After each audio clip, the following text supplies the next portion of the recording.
আপনাদের জন্য নিয়ে এসেছি নতুন একটি রেসিপি, পাঙ্গাস মাছ দিয়ে আলুর ঝোল। হ্যাঁ, পাঙ্গাস মাছ আমাদের অনেকেরই পছন্দ। তবে চলুন শুরু করা যাক রেসিপিটি। আমি প্রথমে মাছগুলোকে ছোট ছোট টুকরো করে কেটে ভালোভাবে ধুয়ে একটি বাটিতে নিয়ে নেব।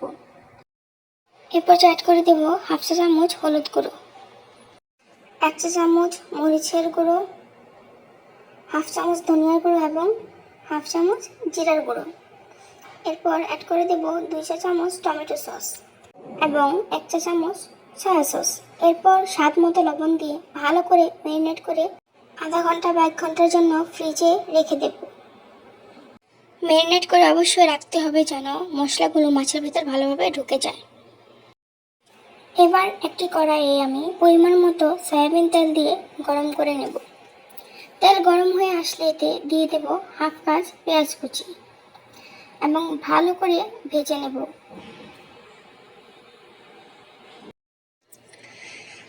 পেঁয়াজের রঙটা চেঞ্জ হওয়া পর্যন্ত ভাজতে হবে।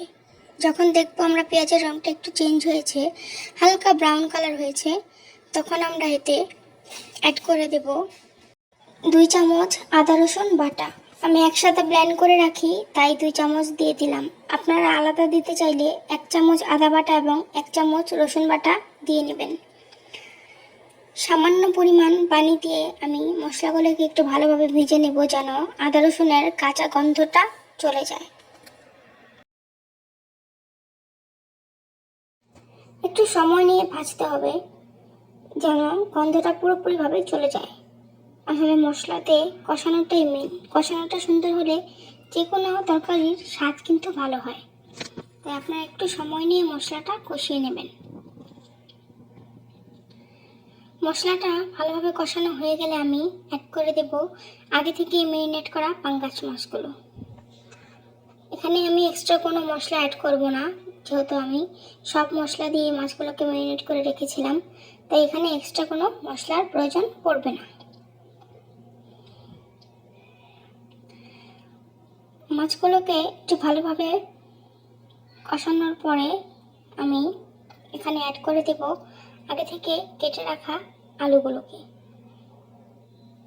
আলুগুলোকে অ্যাড করার পরে কিছুক্ষণ কষিয়ে এরপর ঢাকনা দিয়ে ঢেকে ভালোভাবে রান্না করে নেব। অবশ্যই রান্নাটা আপনারা ঢাকনা দিয়ে ঢেকেই করবেন যেন মাছগুলো ভালোভাবে সেদ্ধ হয়ে যায় এবং আলুগুলো সেদ্ধ হয়ে যায়। যেহেতু আলুগুলো সেদ্ধ হতে একটু টাইম লাগবে, তাই ঢাকনা দিয়ে ঢেকে ভালো করে রান্না করব এবং মাঝে মাঝে ঢাকনা উঠিয়ে একটু নেড়ে চেড়ে দেব। মাঝে মাঝে একটু ঢাকনা সরিয়ে আপনারা মাছগুলোকে নেড়ে চেড়ে দিবেন যেন নিচ থেকে লেগে না যায়। মাছগুলোকে আরও কিছুক্ষণ কষিয়ে আমি এর মধ্যে অ্যাড করে দেব 3-4টা কাঁচামরিচ। এরপর আরেকটু নেড়ে চেড়ে ঢাকনা দিয়ে ঢেকে দেবো যেন কাঁচামরিচের গন্ধটা মাছগুলোর মধ্যে ভালোভাবে অ্যাড হতে পারে। আপনারা অবশ্যই কাঁচামরিচ দেওয়ার পরে কিছুক্ষণ ঢাকনা দিয়ে ঢেকে দেবেন। এরপর ঢাকনা উঠিয়ে আরও কিছুক্ষণ নেড়ে চেড়ে দেব এবং এ পর্যায়ে অ্যাড করে দেব ঝোলের জন্য পানি। আপনারা যতটুকু পরিমাণ ঝোল খেতে চান ঠিক ততটুকু পরিমাণে পানি দেবেন।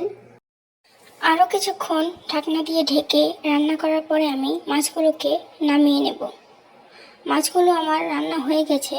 এ পর্যায়ে একটু নেড়ে চেড়ে মাছগুলোকে নামিয়ে নেব। এভাবে যদি আপনি পাঙ্গাস মাছ রান্না করেন আপনার বাড়ির ছোট বড় সবাই খুব পছন্দ করবে। অবশ্যই ভিডিওটি ভালো লাগলে লাইক, কমেন্ট এবং শেয়ার করে দেবেন। ধন্যবাদ। আশা করি আজকের রেসিপিটি আপনার খুবই ভালো লাগবে, স্পেশালি যারা পাঙ্গাস মাছ লাভার তাদের কাছে।